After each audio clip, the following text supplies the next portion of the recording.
1. 반야신경이란 불교 경전 가운데 가장 널리 알려지고 또한 가장 많이 암송되는 것이 반야신경입니다. 반야신경의 정확한 명칭은 마하반야바라밀다 심경이지만 이를 줄여서 반야심경이라고 부릅니다. 반야신경은 비록 260여 자에 불과하지만 불교 경전에 담긴 내용을 함축적이고 간결하게 나타내면서도 불교 사상의 정수를 오롯이 담아내어 예불이나 각종 의식은 물론이고 일상의 삶 속에서도 많이 암송되고 있을 뿐만 아니라 불교의 모든 종파를 초월하여 공통으로 독송하는 경전입니다. 반야신경은 일반인들이 불교 사상을 이해하기 위해서는 필수적이라고 할 만큼 불교 입문서로서도 대표성을 가지고 있습니다. 반야신경은 많은 번역본이 존재하는데 그 가운데서 가장 널리 알려진 것은 후진 시대의 구마라지위 한역본과 당나라 때의 현장 법사가 번역한 것입니다. 마하반야바라밀다 신경, 마하반야바라밀다 심경을 줄여서 반야신경이라고 하는데, 반야신경은 8만 대장경 중 반야부는 600권이고 그중 가장 핵심적인 내용을 뽑은 260여 자를 말합니다. 이 마하반야 바라밀다 심경 10자의 모든 내용이 함축되어 있다고 할 수 있는데, 반야신경은 깨달음에 이르게 하는 최상의 지혜를 말하는 것으로서 완전한 깨달음의 경지에 이르게 하는 마음의 경전이란 뜻입니다. 마하는 범어 크다라는 뜻으로서 허공과 같이 광대무변하게 커서 그 무엇과도 비교할 대상이 없는 절대적으로 크다라는 뜻이며, 또한 위대하다, 많다, 뛰어나다라는 뜻도 포함하고 있습니다. 반야는 범어 프라즈나의 음역으로서 중국말로 지혜로 번역하며 일상의 삶 속에서 얻어지는 지혜가 아니라 오직 만물의 근원을 꿰뚫어보는 지혜 또는 완전한 깨달음의 경지에 이르게 하는 최상의 지혜를 말하는 것으로서 반야는 오직 만물의 참다운 모습을 보는 근원적 지혜이자 도의 없는 최상의 지혜이며 깨달음의 경지에 이르게 하는 완전한 지혜를 말합니다. 바라밀다에서 바라는 인도 말이며 중국에서는 피안이라 번역하고 밀다는 무극이라 번역합니다. 그래서 바라미다의 음역으로 도피안, 도무극으로 번역하여 씁니다. 바라밀다는 생사의 고통과 번뇌에 얽매여 있는 중생들의 세계인 차안에서 모든 번뇌가 소멸된 열반의 세계인 피안으로 넘어섰다는 것입니다. 여기서 차안이란 세속의 번뇌와 생사의 고통에 얽매여 있는 중생들의 세계를 뜻하고, 피안이란 모든 번뇌와 고통이 소멸된 열반의 세계를 의미합니다. 그러므로 바라밀다는 생사의 고통과 번뇌에서 벗어나 열반에 이르렀다는 것입니다. 심은 심장을 뜻하기도 하는데, 심장은 사람의 장기 중에서 가장 중요한 것이고, 이는 반야 심경은 불교 경전에서 가장 중요하고 핵심적인 내용을 담고 있다는 것입니다. 세상의 모든 것은 마음에서 비롯되는 것이니 이러한 마음의 근원을 깨우치게 되면 곧 최상의 지혜를 얻게 된다는 것입니다. 그래서 불교를 마음의 경전이라고도 합니다. 경은 부처님의 말씀을 기록한 경전 또는 깨달음의 경지에 이르게 하는 길이란 뜻으로서, 이는 완전한 지혜를 얻기 위해서 중생들이 깨치고 가야 할 길을 말합니다. 이와 같은 경은 율과 논을 합쳐서 삼장이라 합니다. 경은 부처님의 가르침을 말하며, 율은 불교의 윤리 도덕 체계인 계율을 말하며, 논은 부처님의 가르침을 논리적으로 설명한 것을 말합니다. 이 관자재보살 1. 관은 자세히 보다, 주의 깊게 살펴보다, 관찰하다라는 뜻으로서 보다 높은 차원인 깨달음의 세계에서 물질적 현상인 색과 그것을 나타나게 하는 근원적 본질인 공을 함께 내려본다는 것입니다.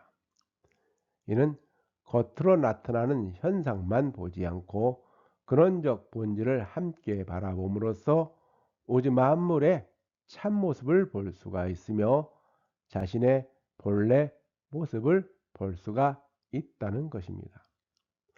이는 색도 공도 본래 모습이 아닌 것이니 모든 것을 존재의 대상으로 보지 말고 변화의 대상으로 보라는 것입니다. 이러한 관을 시간과 공간의 개념으로 살펴보면, 시간적으로는 137억 년 전 우주가 생겨난 이래 장구한 시간의 흐름 속에서 자신의 진화의 모습을 돌아본다는 것이고, 공간적으로는 460억 광년이나 되는 광활한 우주에서 지구라는 작고 푸른 행성에서 살고 있는 자신의 존재를 본다는 것입니다. 여기서 광년은 빛이 1년 동안 이동한 거리로서 빛은 1초에 30만 킬로미터, 즉 지구를 7바퀴 반 거리를 갑니다. 이처럼 자신을 돌아본다는 것은 오랜 우주의 역사 속에서 자신의 진화한 모습을 돌아보고 광활한 우주 속에서 자신의 존재에 대한 의미를 깨닫고 그것에 비추어 자신의 본래 모습을 살펴본다는 것입니다. 노자는 관을 다음과 같이 표현했습니다. 이름이 없을 시는 천지, 즉 우주의 시원이고, 이름이 있을 시는 만물의 어머니다. 그러므로 늘 무욕으로 그 묘함을 바라보고 늘 유욕으로 사물이 나타남을 바라본다고 하였습니다. 여기서 무욕으로 바라본다는 것은 우주 만물의 정묘한 이치를 보려면 어떠한 욕망도 있고서 마음을 맑고 깨끗한 상태로 바라본다는 것입니다. 유욕으로 바라본다는 것은 신체의 감각 기관을 가지고 그 무엇이라 할 수 없는 무에서 사물들이 나타나는 현상을 바라본다는 것입니다. 그러므로 무욕으로 우주 만물의 정묘한 이치를 바라보고 유욕으로 사물들이 나타나는 현상을 바라본다는 것입니다. 이처럼 관이란 사물들이 무수히 생겨나고 다시 돌아가게 하는 우주 만물의 신묘한 이치와 그 조화로운 현상을 맑고 고요히 바라본다는 것입니다. 그것은 사물의 존재와 그것이 생겨나는 현상을 함께 본다는 것이니, 이는 드러나는 현상만 보지 않고 그 돌아온 이치를 함께 살펴봄으로써 사물의 본연의 모습을 볼 수가 있으며 우주 만물의 본래 모습을 헤아려 볼 수가 있다는 것입니다. 이러한 관을 과학에서는 관찰하다라는 뜻으로서 어떤 사물이나 현상을 주의 깊게 자세히 살펴본다는 뜻입니다. 여기서 관은 볼 견자와 구분지을 필요가 있습니다. 견이란 어떤 대상을 있는 그대로 본다는 것이지만, 관은 어떤 사물이나 현상을 주의 깊게 살펴보면서 그 원인과 결과를 함께 유추해 본다는 것입니다. 이 자제롭다는 것은 그 무엇에 얽매임이나 걸림이 없어 마음이 지극히 자유롭다는 것입니다.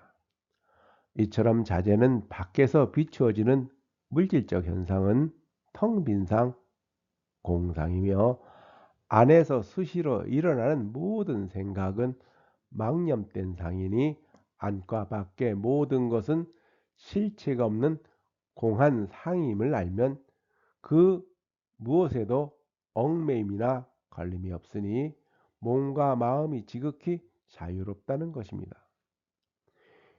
여기서 현장의 관세음과 구마라집의 관자재의 의미를 살펴보면, 산스크리트어 아발로 키테 슈바라가 중국으로 넘어오면서 관세음, 관자재, 관세음, 자재 등으로 썼는데, 관세음은 세상의 모든 소리를 자세히 듣는다라는 뜻이니, 보살은 중생들의 소리를 들어야 중생들의 고통과 번뇌를 알 수가 있다는 것입니다. 중생을 모르면 보살도 부처도 없기 때문입니다. 관자재는 깨달음의 지혜인 반야로 비추어 보면 일체의 모든 것은 본래 모습이 없어 공한 상이니 안과 밖에 오고 감에 걸림이 없어서 지극히 자유롭다는 것입니다. 그러나 결국 관세음이나 관자재는 같은 의미이고 그 어원도 본래 하나입니다. 이처럼 관세음이란 세상의 소리, 즉 중생들의 번뇌와 고통의 소리를 잘 듣고 살펴본다는 것으로서 중생들로 하여금 고통과 번뇌에서 벗어나게 하여 열반에 이르게 한다는 것입니다. 관자재란 무엇인가 걸림이나 얽매임이 없어 자유롭게 세상의 모든 것을 살펴본다는 것입니다. 이는 자유로운 주체는 결국 자기 자신이라는 것입니다. 그러므로 관세음은 자비행을 지향하는 것이고 관자재는 해탈행을 지향하는 것이니, 이 둘은 지혜와 방편이 없으면 자신뿐만 아니라 중생들도 열반, 즉 깨달음의 세계로 이르게 할 수가 없다는 것입니다. 우리는 우리 스스로가 모든 것을 자유롭게 결정하는 자유의지가 있는 존재라고 생각합니다. 그러나 이것이 과연 진실한 것일까요? 우리는 모든 것을 자유롭게 결정하는 자유의지가 있는가? 아니면 자유의지라는 것은 단지 우리 뇌 속에서 생겨나는 환상에 불과한 것일까요? 과거에는 이와 같은 주제는 종교나 철학의 영역이라고 여겨왔으나, 오늘날 미시세계를 다루는 양자역학이나 뇌과학의 발전으로 그와 같은 것도 과학의 영역으로 생각하기 시작하였으며 과학적 관점으로도 살펴볼 여지가 충분하다고 여겨지고 있다고 생각하는 사람들이 많습니다. 우리는 무엇인가를 결정할 때 우리 스스로가 자유롭게 선택한다고 생각하기 때문에 사람들은 흔히 우리에게 자유의지가 있다고 믿지만 이것은 잘못된 논리라는 견해가 있습니다. 적어도 우리는 국가적으로나 사회적으로나 또는 종교적이나 윤리적이나 혹은 자기가 속한 집단에서 가끔은 아주 가혹할 정도로 자유의지가 없는 존재로 살아가기도 합니다. 또한 우리는 도덕적 선택에서도 일정 부분 제한을 받습니다.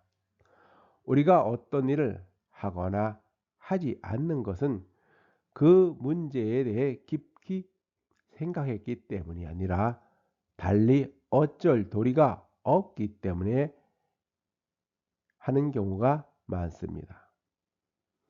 윤리는 우리 인간이 오랜 진화를 거치면서 생겨난 사회적 본능이며 찰스 다윈이 말한 바와 같이 윤리는 집단의 이로운 행위를 지향하는 사회적 본능의 산물이라는 것입니다. 또한 우리는 부모나 혹은 자식으로서의 책임과 의무에서 완전히 자유로울 수가 없습니다.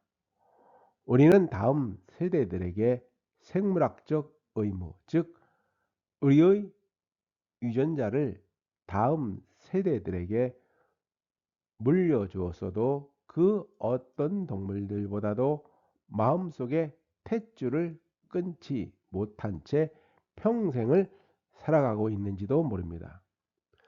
우리의 삶은 자식들에게 자신의 유전자를 물려주는 순간부터 이기적 유전자에 의해 조종을 받는 채 그것에 얽매여 살아가고 있는지도 모릅니다. 이 모든 것은 제쳐 두고라도 우리 순수 자체만으로 우리는 자유로운가 그렇지 않는가는 초미의 관심을 끄는 주제이기도 합니다. 생명을 가진 존재이든 아니면 생명이 없는 무생물이든 지구상의 모든 것뿐만 아니라 우주에 존재하는 모든 것은 물리 법칙을 따릅니다. 물리 법칙은 지구상에 일어난 모든 것에서부터 태양과 달, 행성들의 운동과 별들의 탄생과 죽음, 서로 다른 은하들과의 충돌과 블랙홀까지도 우주에서 일어나는 모든 것을 거의 완벽하게 기술합니다. 우리가 우주에서 일어나는 신비로운 모습을 알 수 있는 것은 자연 속에 내재된 물리 법칙과 원리를 알고 있기 때문입니다. 우주의 모든 것은 일정한 물리 법칙을 따르기 때문에 물리 법칙과 원리를 알면 우주에서 일어나는 모든 것이 어떻게 움직이는지를 미리 알 수가 있습니다. 우리는 우주 만물을 지배하는 물리 법칙을 알기에 우주는 언제 어떻게 시작되었으며 또 무엇으로 이루어져 있으며 어떠한 힘과 법칙에 의해 지배받고 있는지를 알 수가 있습니다. 우주를 이루는 시간과 공간, 물질뿐만 아니라 지구상의 모든 것은 일정한 물리 법칙을 따르기 때문에 세상에 존재하는 모든 것은 물리 법칙에서 자유롭지 못하다는 것입니다. 물리학에서는 우리가 보고 느낄 수 있는 세계인 거시 세계와 볼 수도 느낄 수도 없는 원자들의 세계인 미시 세계를 나뉘어 나타냅니다. 다시 말하면 우리가 날마다 마주하는 거시 세계와 원자들의 활동 무대인 미시 세계는 다른 물리 법칙과 원리가 적용된다는 것입니다. 우리가 보고 느낄 수 있는 거시 세계를 고전역학, 다른 말로 뉴턴 역학이라고 합니다. 아이작 뉴턴은 미적분이라는 수학적 체계를 창안하여 물체의 운동과 중력에 관한 몇 가지 간단한 법칙을 세워서 지구상에 일어나는 것을 저 멀리 우주에서 일어나는 곳에도 같은 법칙과 원리로 적용할 수 있음을 보여주었습니다. 다시 말하면 우리는 뉴턴 역학을 통하여 지구에서 일어나는 모든 현상뿐만 아니라 지구 밖 저 멀리 밤하늘에 밝게 빛나는 별과 은하들의 운동을 알 수가 있다는 것입니다. 뉴턴 역학에서는 어떤 물체의 초기 조건, 즉 그 물체의 위치와 속도를 알면 그 물체가 어떻게 움직일지 미리 알 수가 있습니다. 이처럼 뉴턴 역학이 지배하는 세계에서는 모든 것은 결정론을 따릅니다. 우주에 존재하는 모든 것이 일정한 법칙과 원리를 따른다면 모든 것은 우주가 시작되면서 이미 정해져 있는 셈입니다. 이처럼 우주 만물은 일정한 법칙을 따른다면 그곳에서는 우리의 자유의지가 개입될 여지가 없는 듯 보입니다. 이에 반해 모든 물질을 이루고 있는 원자들의 세계를 기술하는 양자역학에서는 뉴턴의 결정론적 세계관에 다른 해석의 여지가 있다는 것을 보여줍니다. 양자역학에서는 우리의 자유의지, 즉 의식이 깊숙이 개입되어 있음을 보여주고 있습니다. 양자역학에서는 관찰이 물리적 실제를 만들어 낸다고 합니다. 전자와 같은 미시적 대상들은 관찰하기 전에는 고유한 특성을 가지고 있지 않다가 관찰 행위를 통해서 물리적 실제를 지니게 된다는 것입니다. 우리의 관찰 행위가 물리적 실제를 만든다고 하면 물리적 실제의 의식, 즉 우리의 자유의지가 개입되어 있다는 것입니다. 이러한 양자역학에서는 더불어의 물질의 이중성과 하이젠베르크의 불확정성 원리라는 특이하고 낯선 물리 성질들이 존재합니다. 또한 토마스 영에 의해 밝혀진 빛의 이중 슬릿에 의한 간섭 실험은 빛 입자들은 기이하고 불가사의한 성질을 지니고 있다는 것이 밝혀졌습니다. 여기서 물질의 이중성이란 원자들은 널리 퍼진 파동의 형태로 움직이는 파동의 성질과 하나의 응축된 덩어리처럼 움직이는 입자의 성질을 동시에 지니고 있다는 것을 말합니다. 원자들은 파동처럼 두루 퍼져서 움직이는 허상과 입자처럼 실제를 가진 실상을 동시에 지니고 있다가 관찰자가 어떤 선택을 하는가에 따라 파동의 형태로 나타나기도 하고 입자의 형태로 나타나기도 합니다. 또한 하이젠베르크에 밝혀진 불확정성 원리란 원자들의 세계에서는 물체의 위치와 속도를 동시에 측정하는 것은 불가능하다는 것으로서 관측하고자 하는 대상의 위치를 정확하게 알면 할수록 그 대상의 속도는 더욱 불확실하게 되고 반대로 속도를 정확하게 알면 할수록 그 대상의 위치는 더욱 불확실하게 된다는 것입니다. 불확정성 원리에 따르면 어떤 입자의 위치와 속도를 동시에 정확하게 측정할 수 없으며 어느 시점에서 가능한 모든 측정을 했다고 하더라도 그 후의 임의 시간에서의 실험 결과에 대해 오직 확률만을 예측할 수 있다고 경고합니다. 원자들의 세계에서는 무작위 행위인 확률이 지배합니다. 말하자면 우리의 선택은 빅뱅이 일어난 바로 그 순간에 모든 것이 결정된 것이 아니라는 뜻입니다. 그러나 미시적 대상들의 더욱 기이하고 불가사의한 현상은 빛의 이중 슬릿에 의한 간섭 실험에 의해서 밝혀진 빛 입자의 특이한 성질입니다. 그것은 하나의 물리적 대상이 널리 퍼져서 움직이는 것처럼 존재하다가 그 대상을 관찰하게 되면 응축된 입자처럼 움직이는 것을 말하는 것으로서 하나의 광자를 가지고 두 개의 슬릿을 열고 비추면 간섭 무늬가 나타나지만 하나의 슬릿만 열고 같은 실험을 하면 간섭 무늬가 나타나지 않습니다. 이와 같이 원자들의 세계인 양자역학 세계에서는 관찰이 물리적 대상을 만들어낸다고 합니다.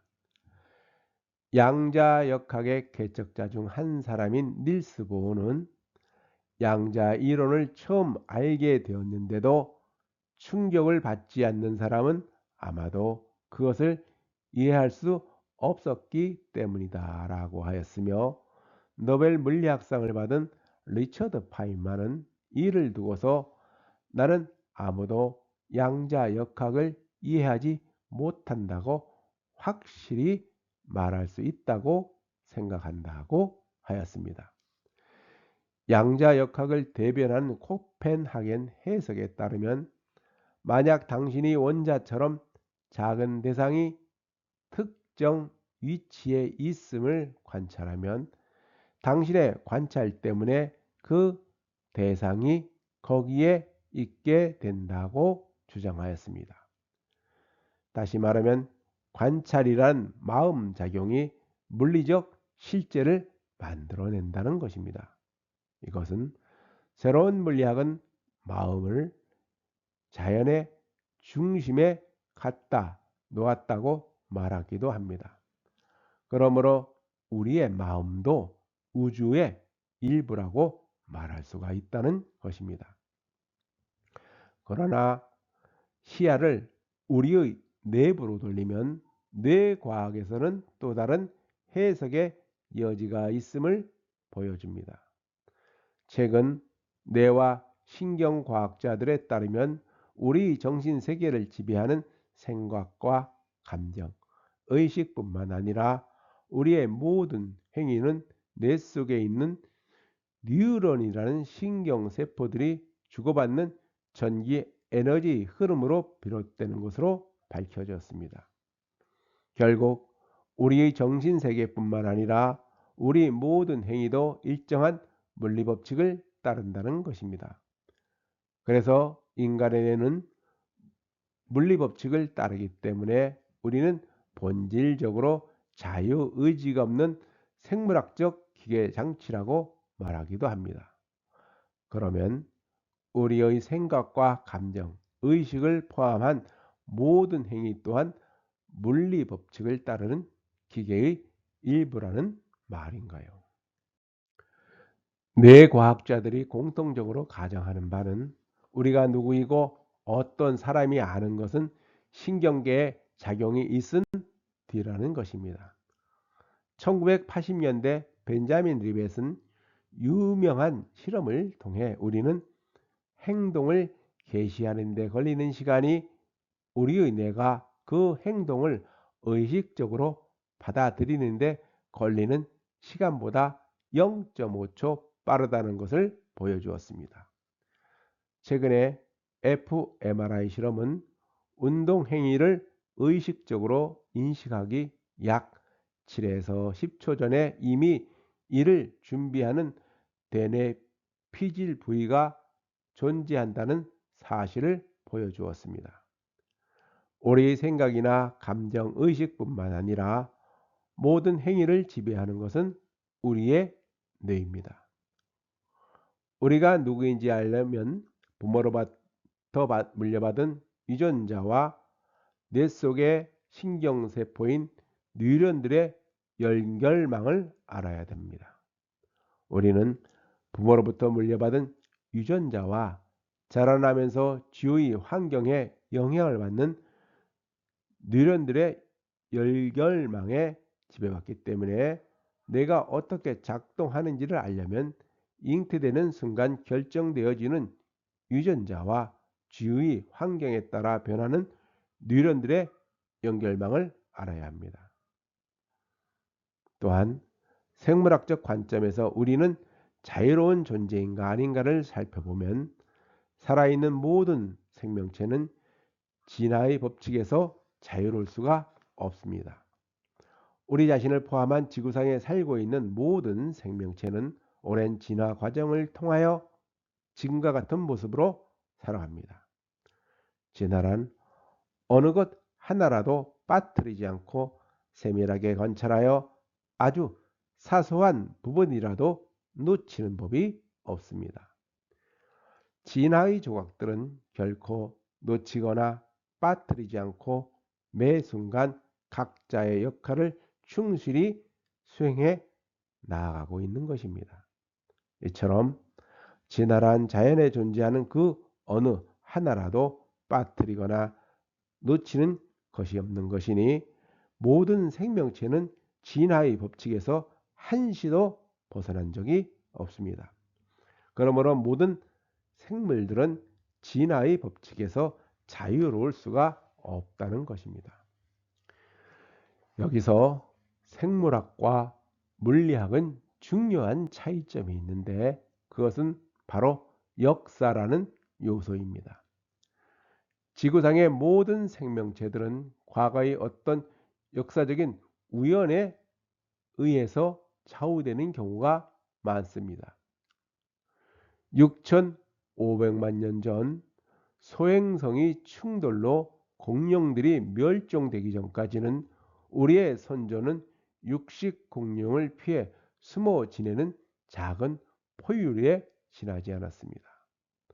만약 과거에 소행성이 지구와 충돌이 없었다면 우리 인류는 지금과 같은 모습으로 진화할 수 없었을 것입니다.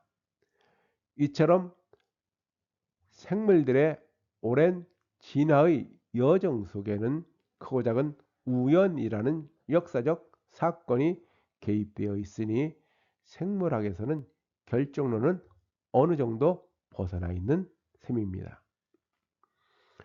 우주에 존재하는 모든 것은 결정론을 따른다고 해도 미래에 어떤 일이 일어나는지 예측하기란 거의 불가능에 가깝습니다.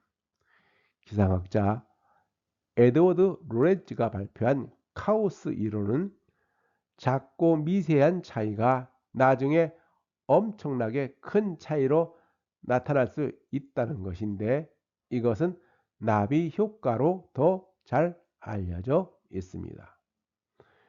나비 효과란 북경에서 나비 한 마리의 날개짓이 다음날 뉴욕에 큰 폭풍을 일어나게 할 수 있다는 것입니다.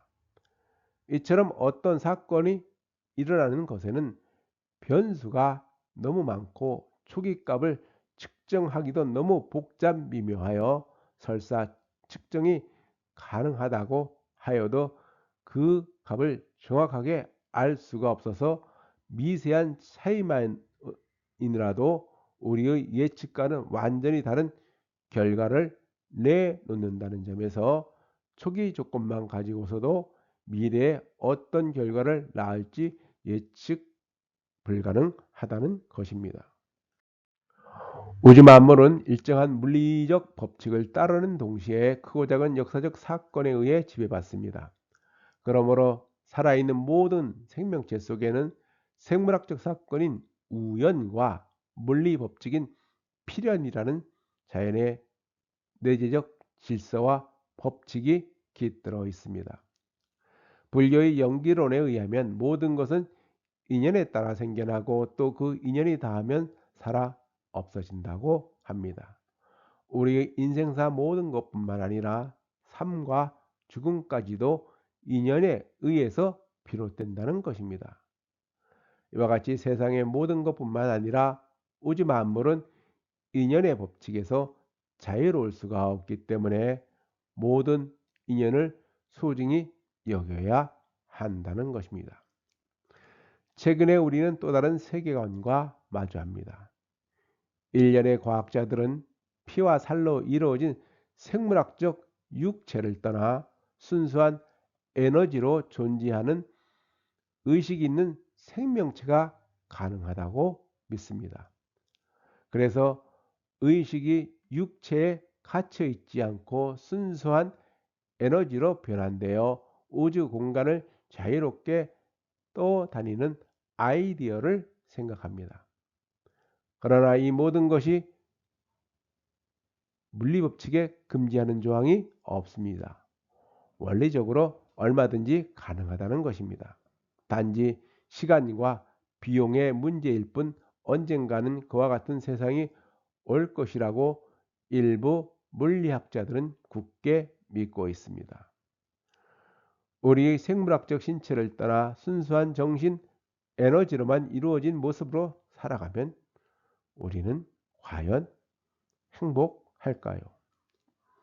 장자에서 소요유란 일체의 얽매임 없이 절대 자유의 경지에서 논인다라는 뜻으로서 세속의 삶에서 벗어나면 지극히 자유롭고 여유롭게 된다는 것입니다. 세상 사람들은 명예와 재산, 권력에 집착하고 그것에 얽매여서 스스로를 구속하기 때문에 자기 세계에서 벗어나지 못하게 되는 것입니다. 그러므로 도에 지극한 자는 세속적인 가치나 기준에서 벗어나 있기에 그 몸과 마음이 지극히 자유로워지게 되니 이는 절대 자유의 경지에 이르게 된다는 것입니다. 깨달음이란 스스로 만족할 줄 모르는 헛된 욕망과 지나친 탐욕은 꿈 같고 허망한 것을 깨우치는 것이니 일체의 모든 존재는 무상한 것임을 깨우쳐서 무명에서 벗어나면 그 어디에도 얽매이거나 집착함이 없이 자유로워지게 되니 마음에 걸림이 없게 되어 절대 자유의 경지인 완전한 깨달음의 세계에 이르게 된다는 것입니다.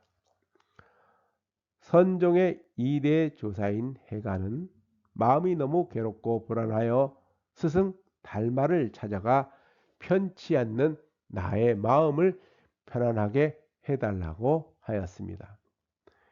해가는 달마 대사에게 너를 편치 않게 하는 그 마음을 가져오너라 라는 말을 듣고서 한순간에 깨달음을 얻게 되었다고 합니다. 해가는 이 안심 법문을 통해 불생불멸의 진리를 깨달은 것입니다. 4대 조사인 도시는 승찬에게 해탈할 수 있는 법문을 가르쳐 달라고 하니 승찬은 무엇이 너를 묶었더냐? 묶은이가 없다면 너는 이미 해탈했다 하여 도신에게 큰 깨달음을 얻게 하였습니다. 승찬의 이 법문은 후에 해탈 법문으로 일컬어졌습니다. 이와 같이 나를 편치 않게 한 것도 나를 묶은 것도 그 누구도 아닌 자기 자신을 알 때 비로소 나에게서 자유롭게 된다는 것입니다.